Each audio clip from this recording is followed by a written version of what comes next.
Bem-vindo ao canal do Gai, me chamo Thiago Toscano Ferrari. Nós vamos abordar agora uma série de vídeos comentando sobre a codificação espírita.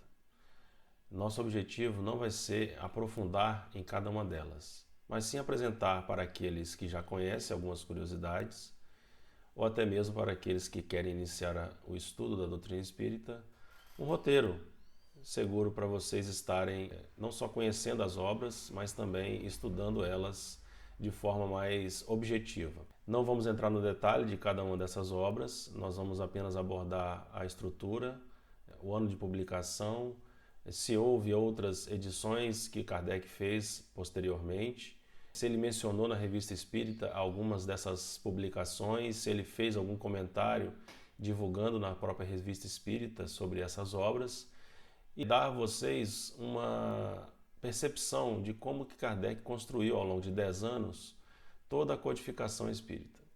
Vamos lá. A primeira obra que nós vamos abordar é o que é o Espiritismo. Ela foi publicada em julho de 1859, não foi a primeira obra que Kardec publicou, já foi a segunda obra que ele compreendia na época dele, que era a obra da codificação. E ele esteve fazendo uma publicação no mesmo ano, na Revista Espírita, no mês de julho. Um artigo, logo ao final dela, indicando essa publicação dessa obra, que ele julgava importante. E segundo ele, na obra O Livro dos Médiuns, ele entendeu que era uma obra que deveria ser estudada primeiro, antes mesmo até do que o Livro dos Espíritos, que nós vamos abordar em outro vídeo.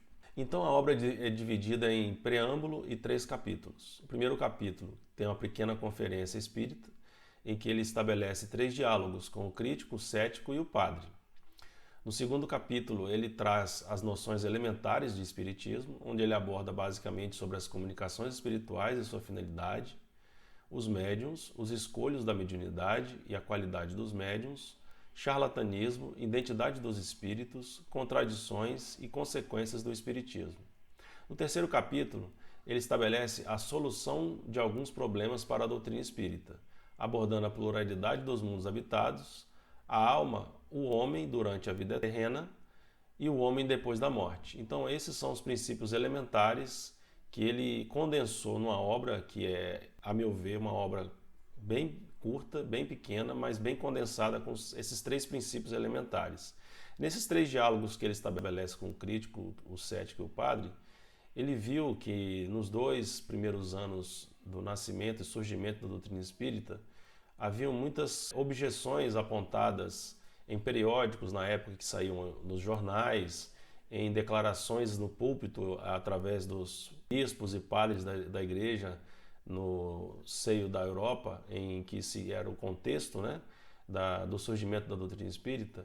Então ele resolveu trazer para esses 3 diálogos elementos de críticas e respostas e argumentações que ele desenvolveu ao longo desse período para evitar repetições, que é o que nós vamos ver mais adiante no artigo que nós iremos extrair apenas alguns trechos da Revista Espírita de 1859.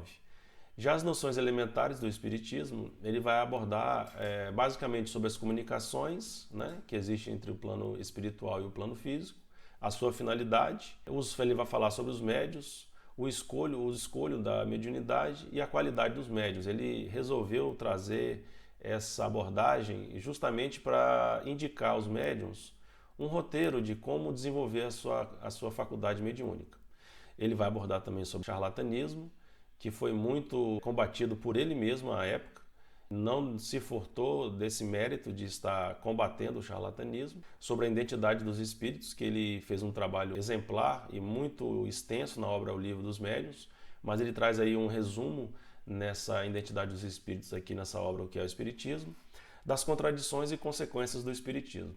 E no fim, no terceiro capítulo, ele vai trazer algumas soluções que a doutrina espírita traz à sociedade da época e que ainda servem para os dias atuais como identificação de alguns objetivos que a doutrina quer atingir, que basicamente é o melhoramento da humanidade através de uma reforma moral, consequentemente levando o ser humano a um patamar de evolução moral equivalente ao que ele vem desenvolvendo no campo tecnológico e intelectual.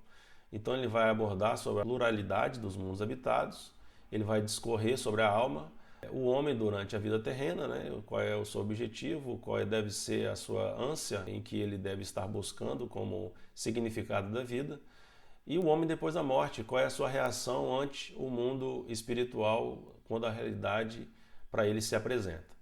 Então, nesse primeiro capítulo, na primeira conferência espírita que Kardec aborda, ele faz uma série de comentários acerca do padre, né?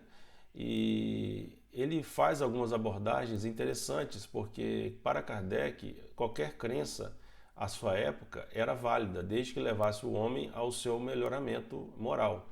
Então, quando ele via que havia numa crença um aspecto de perseguição, ele entendia que ela deveria ser contra-argumentada, deveria ser exposta, no sentido de apresentar para a sociedade um aspecto de julgamento daquela condição e daquela condução ao qual a filosofia religiosa estava sendo encaminhada. Ainda na pequena conferência espírita existiu muito a argumentação sobre a questão de que as manifestações espíritas estavam sendo atreladas a demônios, né?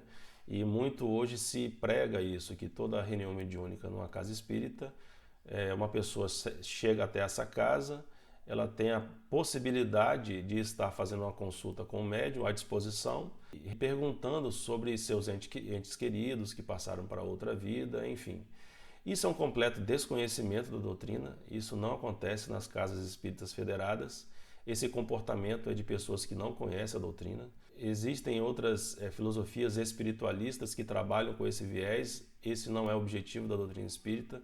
Para você participar de uma reunião pública, de uma reunião doutrinária, é livre, você pode estar participando, mas de uma reunião mediúnica, você tem que passar no mínimo por 2 anos do curso do ESD, que é o Estudo Sistematizado da Doutrina Espírita, e mais 1 ano e meio do estudo da mediunidade, que é o ESMED.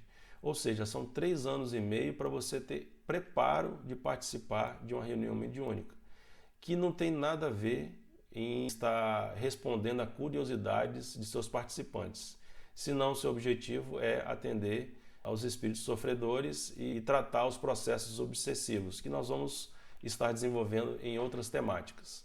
Ainda dentro dessa pequena conferência espírita, existe ainda o comentário, né, acerca dessas comunicações, dizendo que o Evangelho a proíbe. Mas Kardec faz um comentário interessante.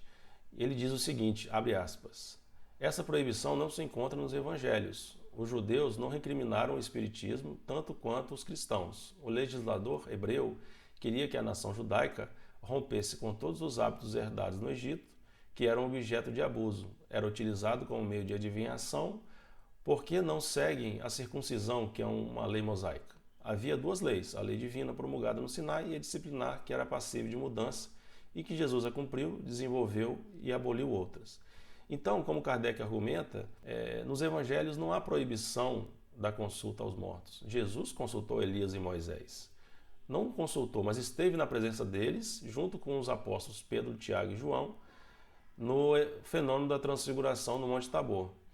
Então, nós vamos também abordar mais detalhadamente esse evento com os fenômenos mediúnicos que lá ocorreram, e entendemos que nos evangelhos não existe abordagem de Jesus ante a proibição dessa comunicação. Essa proibição acontece com Moisés, como bem abordou Kardec aqui, em Deuteronômio capítulo 18, em que está na Torá, no livro, né, de Deuteronômio, e ele traz advertência para que os judeus à época não tivessem o comportamento da época dos egípcios, de consulta para questões vãs, né? E na época do Egito existia essa prática da consulta aos mortos. Então Moisés quis retirar dessa nação ainda nascente, dos hebreus, essa prática.